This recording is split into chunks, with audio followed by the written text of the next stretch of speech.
Today I'm joined by a business owner who recently made a transition to becoming a remote closer. Welcome, Matt McNamara. August was a great month for me. It was starting to hit around that 15 grand a month mark. Repeated that again for September. I think you started with us in March. What was happening for you at the time that made you decide to get into closing? Was it something you were aware of?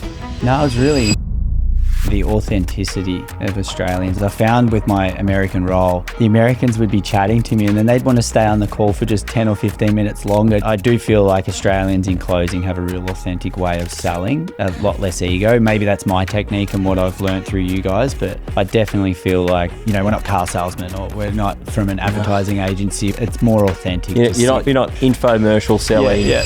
Where you are now is 15 grand a month. Where do you think you can get to based upon what you've seen from other people on your team? What you feel like you're capable of in terms of an earnings, hours per week?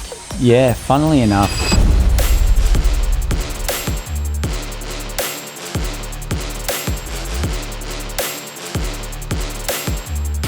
On location at the Noosa Penthouse, it's the Remote Sales Podcast. I'm Kris, Cochrane, your host, and today I'm joined by someone who is a business owner who recently made a transition to becoming a remote closer. He's doing really well. He lives up here on the sunny coast. Welcome, Matt McNamara. Thanks for having me. It's good to be here. Nice in the penthouse, mate, for the on location. Favourite surf break is right there. Tea tree? Yeah, amazing. Beautiful part Not of bad the world. there, not bad. Well, mate, good to have you. We're here to chat about your journey. Maybe for people who are listening, why don't we start with what you're doing now? What are you doing in the high ticket space? What are you selling? How have your results been? Give us a situation update. Yeah, cool. So I think I started a new role with the men's coaching platform 3 months ago now, maybe 4. I'm probably my 4th month. Yeah, it's been a great learning curve. I obviously had a more challenging role to start off with that got me comfortable in front of the camera and being able to speak to people for that length of time, and then stepping into this role, I've really been able to progress quickly, and I think August was a great month for me. It was starting to hit around that 15 grand a month mark. Repeated that again for September, and just got a good flow now because you get the member referrals, the recurring payments starting to stack up now, and it's a lot easier. A little bit slow at the moment, a few challenges in my consistency, but really enjoying it. When you say your consistency, is it sort of slow with your performance, or is it more so slow with leads? Is it a mix? It's a mix, yeah. Like I'll feel like I know and I'm honest with myself, and we look at a lot of recordings. So if I feel like a recording was off, I even mentioned to Zach, my setter today, I said, I'm going to send you a recording tonight because I feel like I was just a little bit off on that call. If you can call me out on something that you see, that'll help us grow, because I can give him feedback, he can give me feedback. But sometimes the leads are a little off where, it's a $13,000 investment for someone to transform their life. So it's a very ethical product to be selling. But at the same time, for me, if I'm a little off, I can feel a drop in consistency. Big time. Or if they don't have funds, that can be challenging. Such an interesting thing where your results can vary so much depending on how you're showing up and your energy. Yes. It's the same as an athlete. If an athlete shows up to a game day sick or underslept or just off their game, their results completely tank sometimes. It's funny that I played a high standard of Aussie rules football in country footy, but I feel like this is even more brutal in a sense of, you have to get up, do your fitness, do your mindset, nutrition, everything needs to be on. So when you sit down in the room, you're ready to go, and then you're consistent in your framework. I think for your offer more than others as well with what you sell. We just spoke to James, who he sells property. He's got a property offer. Yeah. He, by the way, is very dialed. James. He's very dialed. He blew me away. He's incredible and huge inspiration with just the way that he approaches things.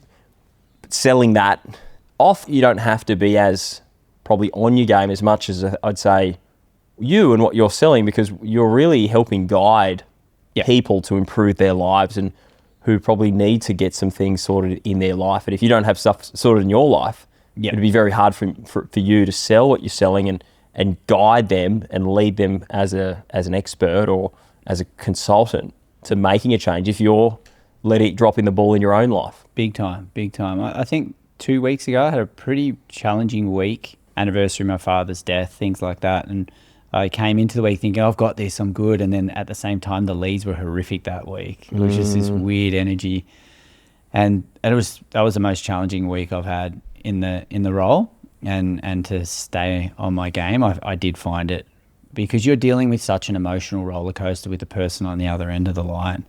You know, they're at a critical stage in their life. So you need to be calm and in a good, safe space for them. And I feel like I've got that dialed now. I feel like that's my superpower in a call. I can relax, not feel salesy, sit into the call and ask a lot of questions.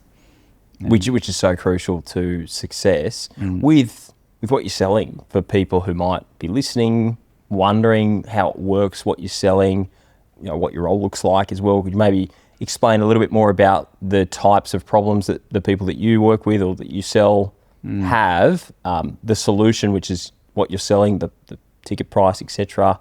Yep. Just to help some people out by so we focus. It's kind of like an audit. We focus on family, self, and service. So my role is to see where they're at in those 3 key areas in the call and pave a pathway forward for them. So that might be, a lot of the people that come through have provided massive wealth for their family and been dominating in business, but the disconnect at home's been created over 10, 20 years. And then they've gotten into their 40s or 50s and their marriage is not in a good way. They've got no connection to their children. But yeah, they're sitting on a big nest egg and they've got no one to enjoy it with. So it's a blend of a lot. That's one end of the scale, and another end is, I'm just not satisfied in my marriage. A lot of it's marriage related. So we work with dialing in on what's needed for them, and my role is to present to them what 2.0 looks like. So I'll ask as many questions as I can to get to the point to say, okay, this is your reality, this is where you're at. How does it sound if we get you to here, say in the next 30 days? And would you be all in on that?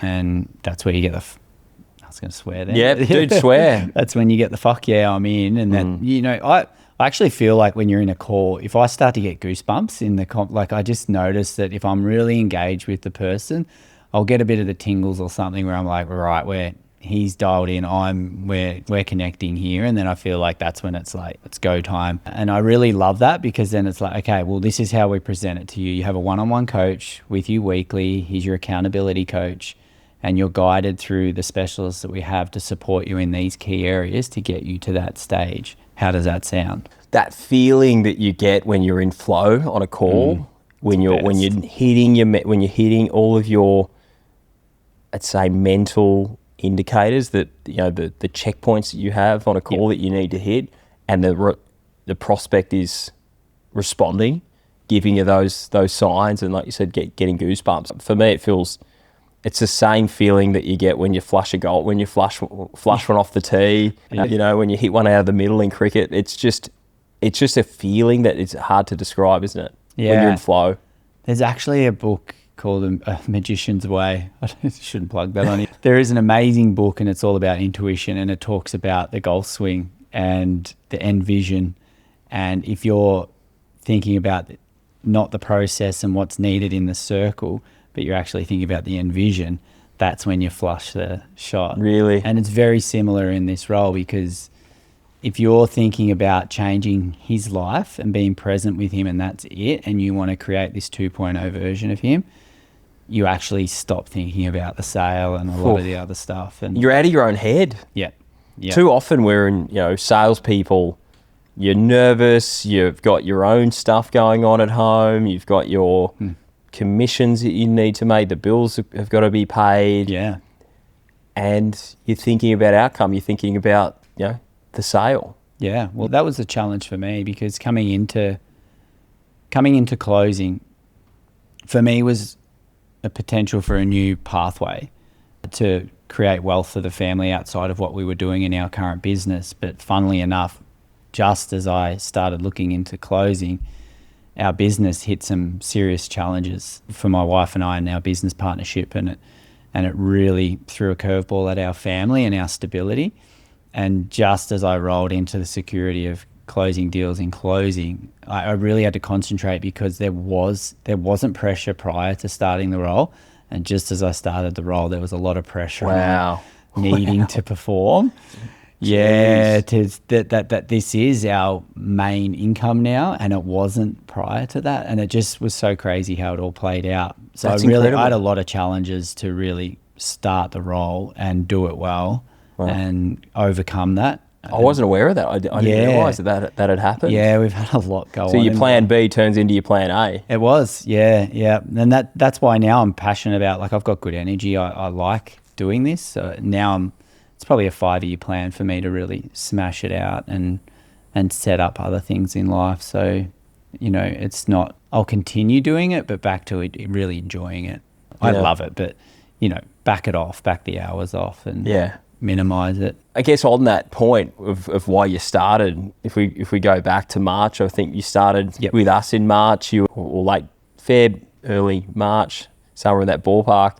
What was happening for you at the time that made you decide to get into closing? Was it something you were aware of? Yeah. Did you just randomly see an ad one night and go, that's the ticket? Were you looking for a while? No, it was really, I don't look for long. I jump all in. I tend to do that. I had a mate approach me who had just gotten into closing and was doing really well out of it. He just went in and backed himself, said, I'm a 1% closer, I'm elite, really backed himself and landed a good role straight away, and then contacted me and said, mate, we'd done some things in the past together in regards to MLM and things like that, where we'd been in a few companies and done quite well out of it together. So he mentioned it to me, and I thought, oh, what is this? And he was like, you just got to back yourself. You just got to do it. But I didn't. I wanted to team up with someone that could support me, and because I've been self-employed for over 20 years, and I'm in my 40s, so to start a new career, it can be, I guess, if you live in the normal society that people do, I don't tend to, but that could have been stressful or challenging, but I found it exciting. And I guess I just wanted to find someone authentic. Yeah, and you came into my algorithm really, but I know a fair bit. Just about randomly saw an ad. I did, yeah. You popped up. Someone had mentioned you. My mate's from Tassie. I think he may have a connection to you or know you. And yeah, it just popped up, and I was like, these guys look good. I didn't know anyone that had done it, but the sales process was really authentic. I think it was Nathan. I can't remember who I chatted to. Got it. Yeah. You would have saw Nathan at the front end, so he was a setter. Was it Matt? And you probably spoke to Matt. I reckon it was Matt. And he wasn't closing me at all, and I just really appreciated it, even to the point of, just go away and have a think, whatever suits you, mate. Like, it was just really authentic. And then I chatted to my wife and said, look, I'm going to go all in on this. I'm going to do it. And then, I think what I took most out of RSI to start off with was just really dialing in on getting myself ready for employment again. I hadn't done a resume in so long. I hadn't done anything. Thankfully, chat does it all for you now. Yeah. But I hadn't done anything. So I was like, right, I need to get and because of the modules set up, I was like, right, I'm just going to smash every module as quick as I can to get to the point where I can get out there and start. Because I felt like I don't want to analyze, and I know people like to overanalyze, and I even met some students that are still students at the event, that haven't jumped into roles yet. And I was like, that is not for me. I'd rather be chatting on the phone and failing, really, just getting started. And you work really quick. You work quick. You came into our world. I remember meeting you on one of your first calls, and immediately you were one of the first to ask a question, and you made yourself known. You could just see that you had huge intent with what you were doing. You were asking lots of questions, and then all of a sudden, you landed your first role, which I think it's important to talk about, because we talk about the wins and how great this is, and you're hitting 15K months, you're selling something that you're passionate about, you're in a fantastic team now, you're living what many would describe as a dream scenario. But the first role you landed was a bit of a grenade. Yeah. It's so to speak. Yeah. I don't know how much I should share about not finding roles on Facebook. I don't know. But I just jumped in on the Facebook groups, the closer groups, and then all of a sudden you just get bombarded, like roles coming at you from everywhere. And I met the owner of his business, which is a scaling business for US offers, but cold leads. And it was almost, the pitch was, how do I even explain how this role was?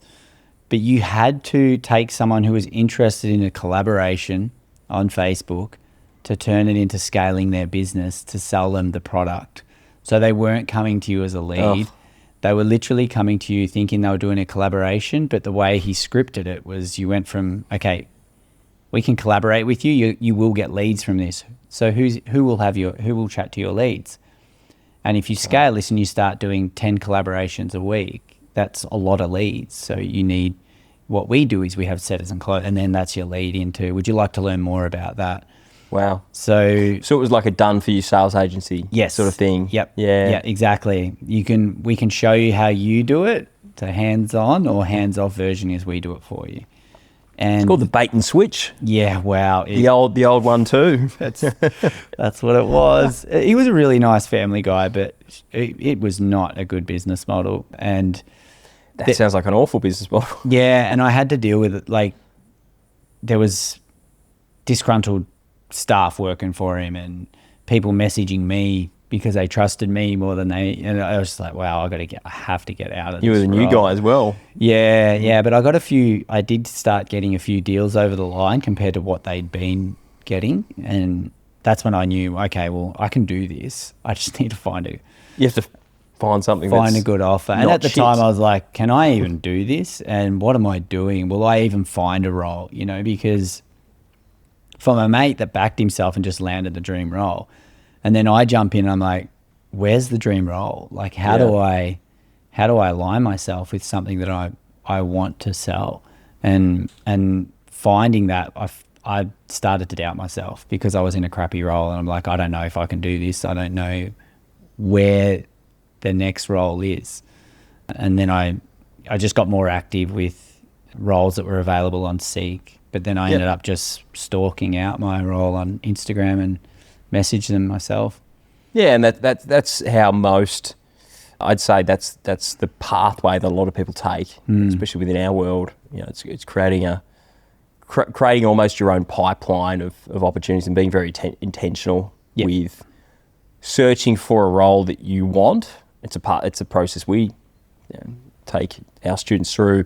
Is instead of waiting for roles to come to you, it's you need to define what it is that you want and define what your ideal scenario is, and then we've got a process. Let's get out there and start looking. Yep, exactly. Yeah. And I think I had a bit of, like, I've done a lot of self-development over the years, and I've done a bit of coaching myself over the years. So all that supported me in landing this role, even to the point where the founder was like, are you here for coaching, or do you what? No, I said, no, I'd love to do closing for you guys. Yep. And it was more just being personable and getting along with them, or like, it was casual chats. Okay, I'll put you in touch with such and such. He'll have a chat with you. We hit it off. So then I got in touch with the founder, and then we hit it off straight away. And I really respect them as a company. I think they're an amazing, great ethos. They're on a mission to, save kids' lives, really. Like, it's more if you've got a broken marriage or that there's disconnect between the mum and dad, that affects the children. So that's mainly what I call on. If I'm looking for a pain point in a call, I'm like, well, what's the impact this is having on your children? So I think for me, being a father of 3, that was where I was like, right, I'm in the right place here, and I can sell this product because I'm passionate about it. And I love the mission that they're on, and it's super authentic. What a difference then from going from almost the shithouse to the penthouse, kind of like the Noosa penthouse that we're in right now. The difference, and it can happen, and people, again, there's so many amazing opportunities out there, and it's just growing every day. There's new companies popping up. There's companies that are expanding their offerings, and so they've got a new product and they need a new sales team, so they're now looking for more salespeople. So there's just so much growth, and with that can come people who start a business and it's not a great model, but they want to hire a salesperson. So it's really important to do due diligence as a when you're exploring roles. Yeah. And to assess roles. And we teach that, but again, sometimes you have to learn, you have to get in there and have a crack. And it sounds like for you, the fact that you went and had a crack at it gave you the confidence that you knew, even though it wasn't a great role, but it gave you that confidence that you could actually do this, that you got a few deals across the line. You're like, actually, I can do this, which maybe is the reason why you are where you are now. Yeah, I look back grateful on the role. I honestly do. And I hung on to it when I started with the Australian company, with the coaching platform. When I started with them, I hung on to the US role for a little bit. Okay. I am a bit of a people pleaser, which can be a bit of a weak point in closing. I feel like that's my challenge every now and then, not to get along with the person. Bit friend zone, no friend zone at all. That was my fault at the start. But definitely with this role, with the US role, I didn't let it go straight away. I was like, all right, and because he wanted me to stay, and I said, look, I'll do 2 or 3 hours a week. He's like, we've got so much going on, so this is happening. I'm like, yeah, okay, sure. And I just transitioned out. I said, look, I'll finish my last lot of calls, and then I'll move in. I'm moving on to another role, and pretty much left it at that. So where you are now is 15 grand a month. Where do you think you can get to? I'd say based upon what you've seen from other people on your team, what you feel like you're capable of in terms of an earnings, hours per week. What does that look like for you now, and where do you think you can take it? Yeah, funnily enough, I've actually last month or the month before, I think that was the biggest month they've had for a closer. So I'm earning the most out of the closers. Really? Yeah. So you're the top dog. I think I am. It doesn't really get chatted about. But man. Yeah, we keep the team environment. The big dog. Yeah. I didn't know that. I would have introduced you as the big dog of the number one closer. We don't a leaderboard topper. It's more on cash collected, and cash collected is where I'm sitting at the top. So that's good. I do have maybe have a few more calls than some of the other boys as well. So. That's good. The setters have a bit of free reign at the moment to set to the person who's closing the most, so they're filling my calendar. I've had great chats with the founder about where the growth could go for the company, and I really do appreciate that on his behalf of where he thinks it can go. I think 20K months are achievable very soon. Even if I tighten up my game, I'll have a 20K month. Do you guys open to the US as well, or is it just Aussies? Not yet. Yeah, there's big plans in the pipeline, but the advertising is only just about to start hitting Reddit, YouTube, all the other platforms. Yeah. So the direct bookings will fire up more soon, because currently we sell so much scope for the US. Yeah, this market. So one of our clients, or B2B clients, Justin, we've had him on the podcast. Justin, the Men's Development Academy, similar kind of offer. Most of their business is in the US. I know that one. I might have stalked him. I'm sure you would have. I might have stalked him at the start. I think I'm following him. He's a legend. He's we had a great podcast. You should go back and listen to the potty that he did with us. He should listen to mine. He should. Mate, he should. He's the big dog. Mate, you're the big dog in town, so I'm sure he will. But yeah, like US, they're advertising over in the States. He lives here in Palm Beach. Yeah. And just leads to more leads than what they know what to do with. Yeah, and I think it's the authenticity of Australians. I found with my American role, the Americans would be chatting to me, and then they'd want to stay on the call for just 10 or 15 minutes longer, just loving the connection with an Australian. Yeah. But I do feel like Australians in closing have a real authentic way of selling, a lot less ego. Maybe that's my technique and what I've learned through you guys, but I definitely feel like, we're not car salesmen, or we're not from an advertising agency, or we're not in the marketing, those race car, fast lane careers. It's more authentic to sit down and have a chat. The selling sham. Do you remember the ShamWow guy? Yeah. ShamWow, you're not infomercial selling. Yeah. No. Yeah, and a lot of people have that preconceived idea when they're exploring remote sales. Like they're in a similar situation to you. Something's not working about their career. They either need more money, they need to work more flexibly, they need to be remote, whatever. So they're exploring options, but then looking at this, they're like, sales, I'm not very salesy, I'm not good at sales. I've never sold, a lot of people have never sold before. Yeah. And I think they just have what they have in their mind is the steak knives included, car salesman type Yeah. vibe, but they don't realise is that it's couldn't be more from what it actually is, the conversations you're having, and what true sales really is, consultative selling.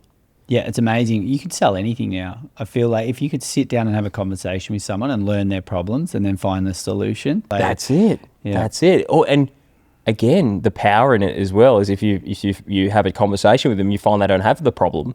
Yeah. You're not trying to sell them. And I think that's where a lot of people where salespeople get a bad name is where salespeople are selling to a buyer who doesn't have the need or doesn't have that problem, but they're still trying to ram it down their throat. Yeah. And we're really good sales and marketing as well. Marketing is so important to have marketing that generates the right leads, that brings people to the table that have the problems that you can solve. But yeah, great sales is about matching solutions to problem. You got a solution, you got to find a problem. Yeah.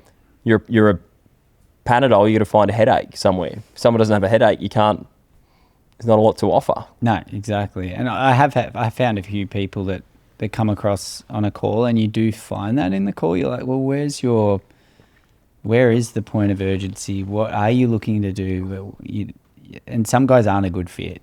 Yep. A lot of guys that aren't a good fit with what I do is guys that just want to blame their wife the whole time. Yeah. And can't see that they need. They don't take ownership. Yeah, and they won't take any ownership. And you get to the end of the call, and it's just like, look, mate, I'll leave it with you. I think there's a bit more you need to learn yet. How do you shine the mirror up to someone when they just won't take ownership? We call that denial is not just a river in Egypt. Yeah. Okay. Oh, that's interesting. Denial. They're in denial. The denial. I've really learned to get a bit more blunt there. Yeah. Like halfway through the call, I'm sorry, what are we here for? Yep. Are we here to, I'm not a counsellor that you get to vent about your wife. Like, I'm here to support you in your growth, but you haven't mentioned anything about that. So where are we heading from here? And I've done that a couple of times. Actually sold a guy doing that where I didn't think he was buying at all. And then he was like, well, what do we do? Are we getting started? You gave him an experience. You called him out on his bullshit. Yeah. I think for a lot of people who are that way inclined as well, who don't take the ownership, if they can get that light bulb moment, yeah, it will turn people. They go to a call, they don't have any intentions of buying, but that's what shifts them. They get shifted. Yeah, and I think I'm learning a little bit more now how not to sell when it's not necessary. Like, an example would be I knew coming into a call today that I had a skeptic. There was a lot of skeptic comments in the notes. He doesn't want to be sold anything. If you come across sales, he's done.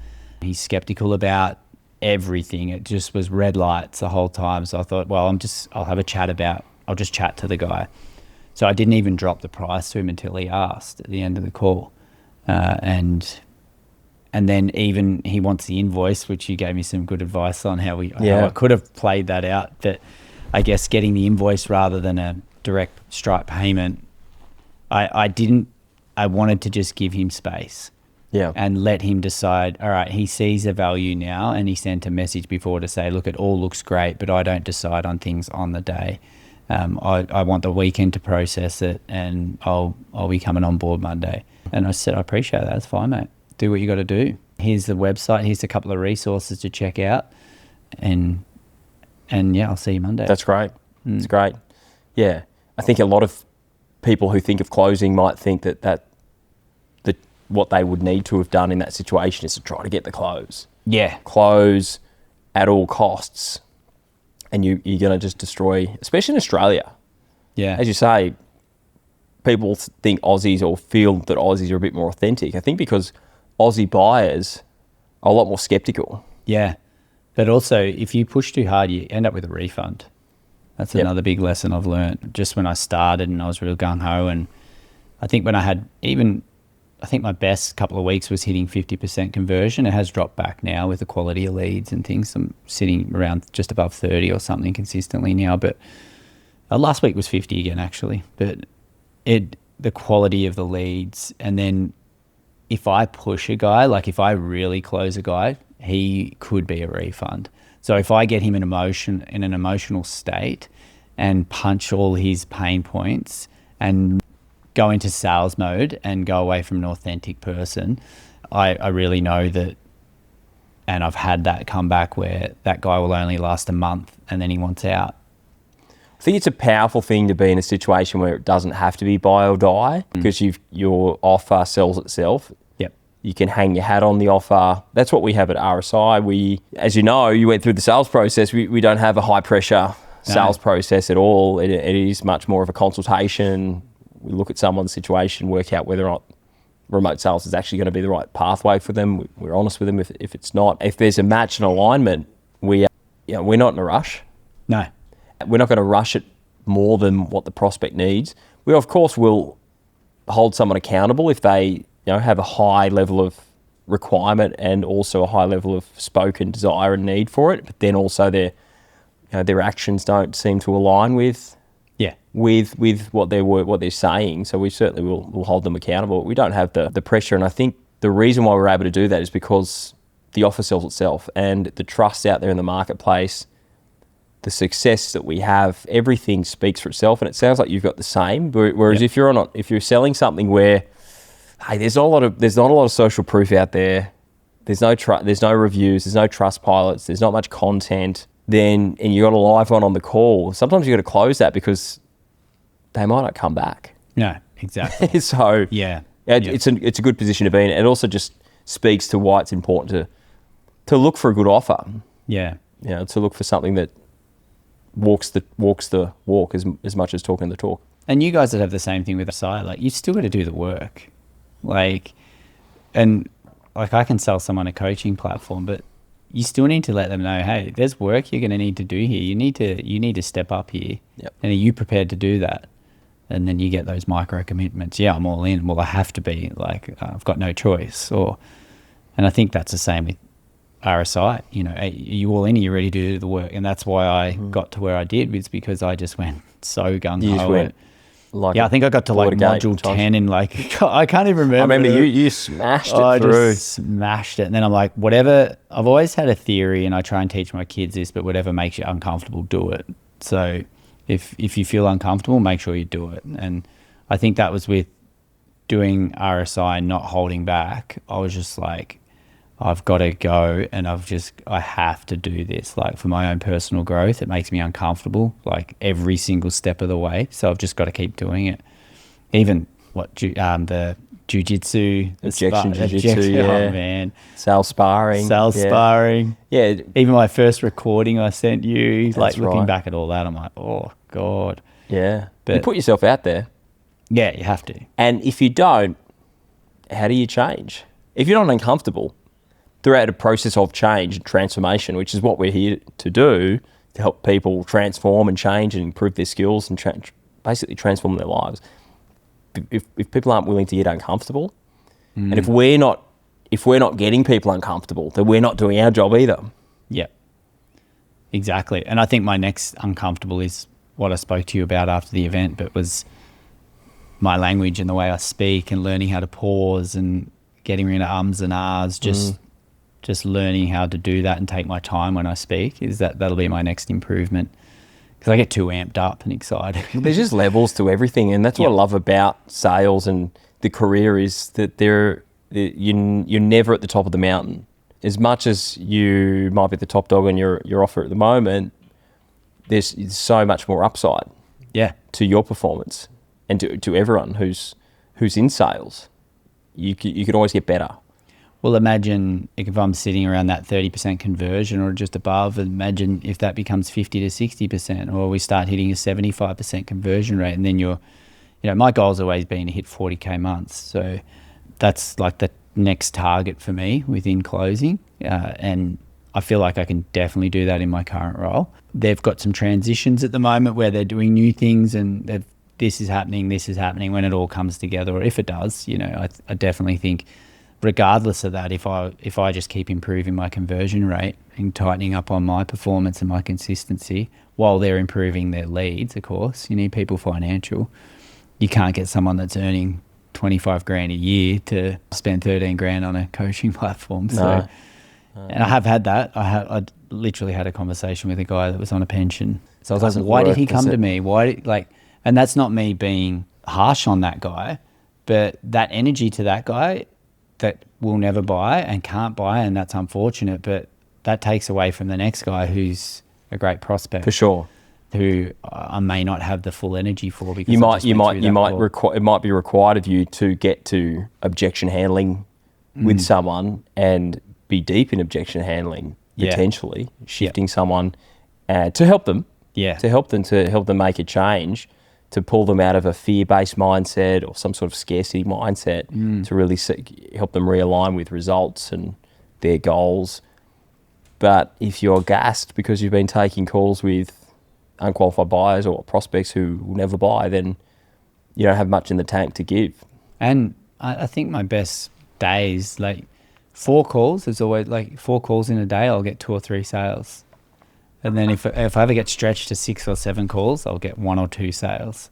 Man, we used to have when I first started closing, I was selling an offer and we had paid advertising, so Facebook, and we had a full calendar. I was the only closer at this point, so calendar was stacked, and a normal day for me would be 8 to 10 calls. Yeah, wow. And then we'd run a JV campaign with a company that just had a massive list. Yeah. So it was like a list of 100,000 on the database, and we just do an email campaign. Yeah. And it would always slam the calendars. And so whenever we would do this, I would then change my strategy session times, which were normally 45 or 60 minutes. I'd change them to 30 minutes. And I'd book them, I'd book out my calendar in my Google, which the paid was linked to, or Calendly. I'd book out the first 30 minutes. So all of my, from 7:30 a.m., 8:30 a.m., 9:30 a.m., they'd be stacked, from 7 till 7 or 7 till 8 or whatever it was, like 12, 14-hour days. They were massive. Back to back on the half an hour, because then with the company that we were doing the JV with, they would start on the hour. So they had all of their appointments with 60 minutes in their calendar, and it was on the hour. And then every other hour was jammed as well. So on the hour, a 45 to 60 minute closing conversation was then turned into 30 minutes, and it was just back to back to back. But it was one of those. How many would you do in a day? Oh man, I'd do up to 20. I'd have 20 of these conversations or more sometimes per day, booked. And you have to change your approach. Obviously, at 30 minutes, much stronger qualification at the start. Often I'd sort of mention money really quickly up front, and just to kind of really weed people out. Yeah, really weed people out. But it was one of those circumstances where it was almost like you're training for a massive event. You've got a massive carnival on, or you've got like Jack Henderson, one of my mates, he's about to run a 200k ultra marathon. You prepare for the event. I would bunker myself in. There'd be nothing in my calendar. I'd book no social events for a week. It would last for a week or so. Make sure I'm hydrated, fed, and just lock in and try not to die, basically, for a week or so. But it was like when it's raining money, you just have to go out and catch the buckets. Yeah. Catch the money. You have to take buckets out and just catch the money, basically. And did you find with that many calls you could keep your energy, like you were good? It was very difficult. Yeah. And I'd say no. And there was a lot of sales that you normally would have made if it was a 45 or 60 minute call, because you're going toe to toe in an objection. You're really helping them in an objection handling sense, but you just didn't have the time.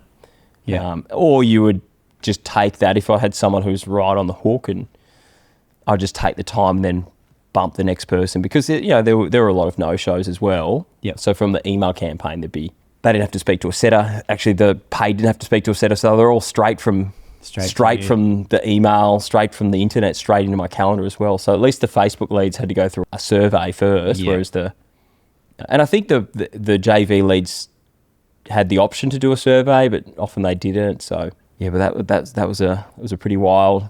They were wild times. And then eventually with that offer, we built a team, and so it wasn't just me and my calendar. And of course we made a lot more sales. Is that No. It was real estate business. Okay. Yeah. Okay. It was a real estate business offer. Yep. Yeah. And you were their number one guy at that time? I was the first guy. I was the first guy on the team. Yeah. First guy in. Founder was on the phone. I jumped on. And for the first few times we do this, we do like 2 a year with this JV partner. He would also hop on the calls, but then you know, it still wasn't much. No. Still wasn't much. And now looking back, I'm like, we just cut ourselves off of so many sales, just having my calendar and his calendar. We could have opened it up, and we obviously did with having a team. But founders sell their own product amazingly, don't they? They do. They don't have to sell. They don't even sell. They're sometimes the worst salespeople because they have no process. Yeah. They call in this out. instance, he was a great salesperson as well. Okay, yeah. But often it's purely because they have the brand, the brand equity. Yeah. They're a celebrity almost. They have that celebrity influence. When someone's on the call with them, they're like, sell me anything, whatever you say. Yeah. Because they've seen them on the ads, they've seen all their videos. Yeah, I've had Al do the odd voice message to someone if they need that connection and authenticity. Yeah. He's done the odd voicemail to say, message to the person and say, yeah, this is what we do. We're not going to let you down. We're back you 100%. If you've got a guy that's not in a good way but really needs the support, he's actually there to support with that. To say, yeah, if you've got any guys that just need that to know that who they're speaking to, I'm more than happy to do that. And how good is that? Yeah, it works in spades because some guys are just so stuck in their head they can't get out of it. And if they've gone away to think about it, then quite often not coming back. Yeah, of course. How has life changed for you now? You were an entrepreneur, so it's unique for you. So you were quite flexible. You had your own business. Yeah. How do you feel life's changed for the better now that you're a remote closer? Just security for the family, to be honest. We've been able to breathe a breath of fresh air just based on just having that consistency dropping in. But also, I guess, it is interesting because my journey is pretty wild how I got out of bricks and mortar style business. And like we literally raffled off our cafe down on Phillip Island. We made a chocolate bar and sold it for $15 and raffled off our cafe. Wow. And then when that was gone, I built a motorhome out of a bus and we travelled around Australia with our 2 kids for 2.5 years. So I broke free of 9-to-5 life and never went back. And that was just before COVID and then through the start of COVID. And then we kind of dodged borders through COVID. So it never went back to that for me. So in terms of lifestyle, nothing really changed in a sense of the freedom. I do love the fact that I start at 9, finish at 2. Today I've got a couple of late ones if we're a bit flexible sometimes, but usually it's just in a good bracket when you've had your time to surf with the kids, get them to school and then get stuck into your calls. So I think for me, it's just the opportunity and freedom now to start looking at other endeavors. So my wife and I have had some passion projects we've wanted to do, and now we're starting to look at actioning them. And then obviously we've always wanted to grow wealth from other areas. Living on the Sunshine Coast, it's exactly like real estate's not cheap. So, for us, we're looking at other revenue streams from everywhere to then set up a foundation to have good stability. And I think being able to do the closing roles, allowing that to happen.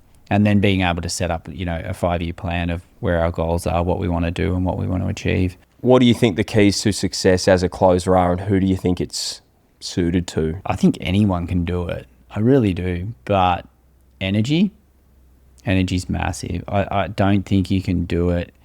I don't know. You might be able to show me an unhealthy closer that's doing really well, but I really feel like, fitness, mindset, nutrition, when that's all dialed in for me and I'm feeling good about myself, I'm at my best for closing.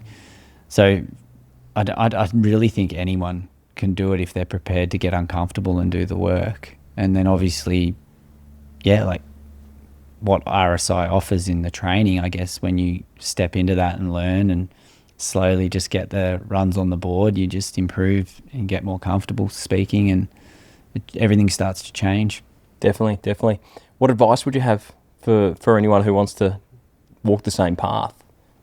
Just get stuck into it. Yeah, really, don't get stuck in your head. And I've had some friends that have started recently, looking around and inquiring, what are you doing? And, I guess there's a lot of people that are under a lot of stress in their life, mortgages or even their industry that they hate, that they've been in for 20 years and they may have gone to university for or whatever. There's just a lot of people that are always wondering what else is out there.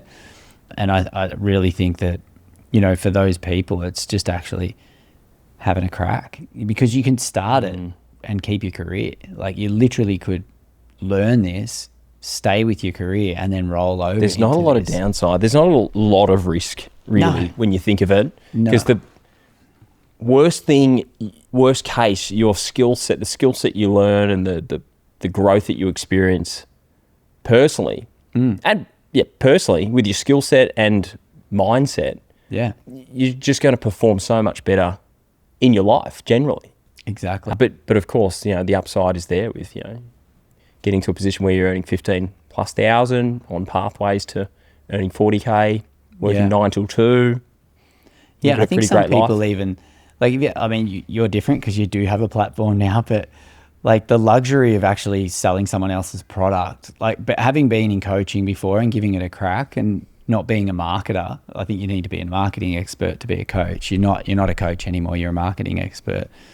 And actually had this conversation with someone looking to change their career last night and always wanting to do coaching, and I think for me, I was like, it's a breath of fresh air to be able to just sell someone's product. Oh my God, dude. Yeah. Well, that's, as a business owner, that's what I got into closing because my business bloody collapsed, and I was looking for the next thing. I had a fitness business, massive. It was big-ish for a personal training company. And then I was back on the gym floor as a personal trainer again. So, getting into closing for me was an unbelievable feeling after going through the ringer of a failing business that required 12, 15-hour days. Yeah. Marketing, hiring, firing, managing, in the trenches sometimes, doing whatever needed to be done. Operations, admin. Yeah, it never ends. Bookkeeping, meeting with the accountant, having depressing conversations about the cash flow. Closing, you just send your invoice. And then closing, you're just literally, I was always struck. I was like, what the hell? I'm earning more than I was paying myself as an entrepreneur business owner. And all I do is I'm like a chink in the chain. I'm a small chink in the chain, a very important chink in the chain. But all I do is I have conversations with warm leads who have an interest. And then after it's done, I don't have to do anything. I don't have to go and deliver the service. I don't have to provide them a bunch of personal training sessions. I don't have to do anything. I wish them well. Yeah, that's what I said. And that's it. And then I get back to the next. Yeah. And I go home and I switch off.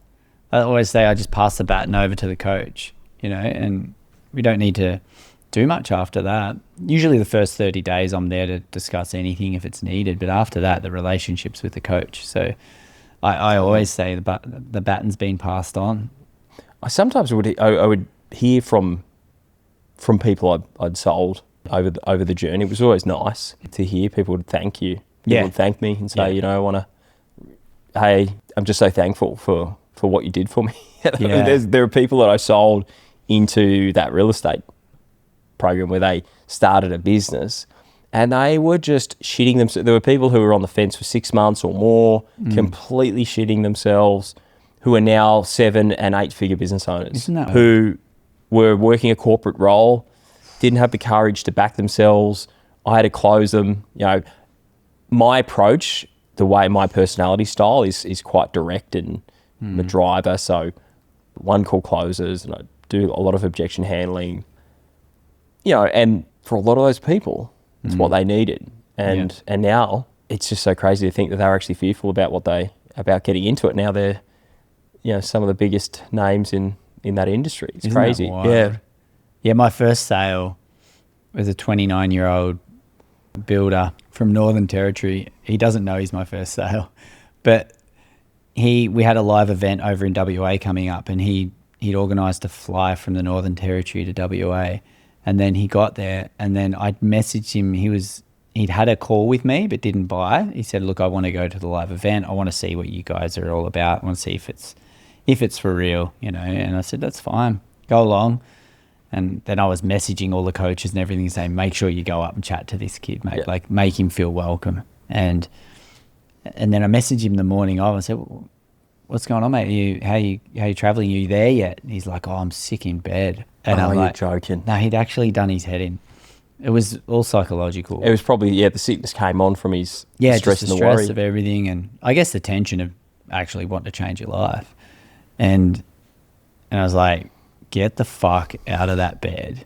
You've flown the whole way from WA, get your ass down to that event. I just got brutal on him and hadn't been the whole time. I was like, what are you doing? Like, wake up to yourself. And I said, get your ass down there. And then I'd Flown from WA? flown from Northern Territory to WA for the event, and then wasn't going to go to the event. And then he got there, and then he messaged me that night, and he was still a bit tentative. And then the next day it all just flowed for him. And then he was like, yeah, these guys are awesome, mate. I'm paying on Monday.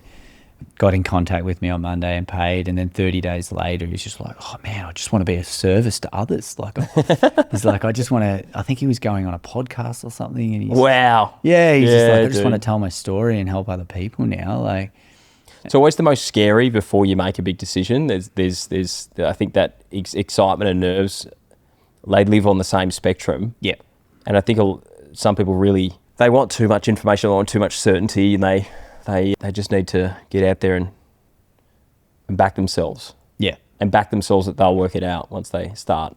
yeah. And that's us as closers, though. You got to back yourself that you're not going to over-explain something. If I, You got to back yourself as well every month because you're a commission-only closer.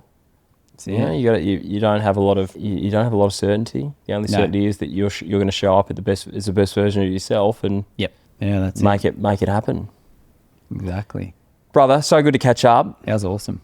Big dog, Yeah, the number one closer on the I team. wouldn't say that, but yeah, going well. Mate, thanks a lot for coming over. Thanks for having me, mate. It's been a fun chat. If you guys have loved the podcast, make sure you subscribe to YouTube.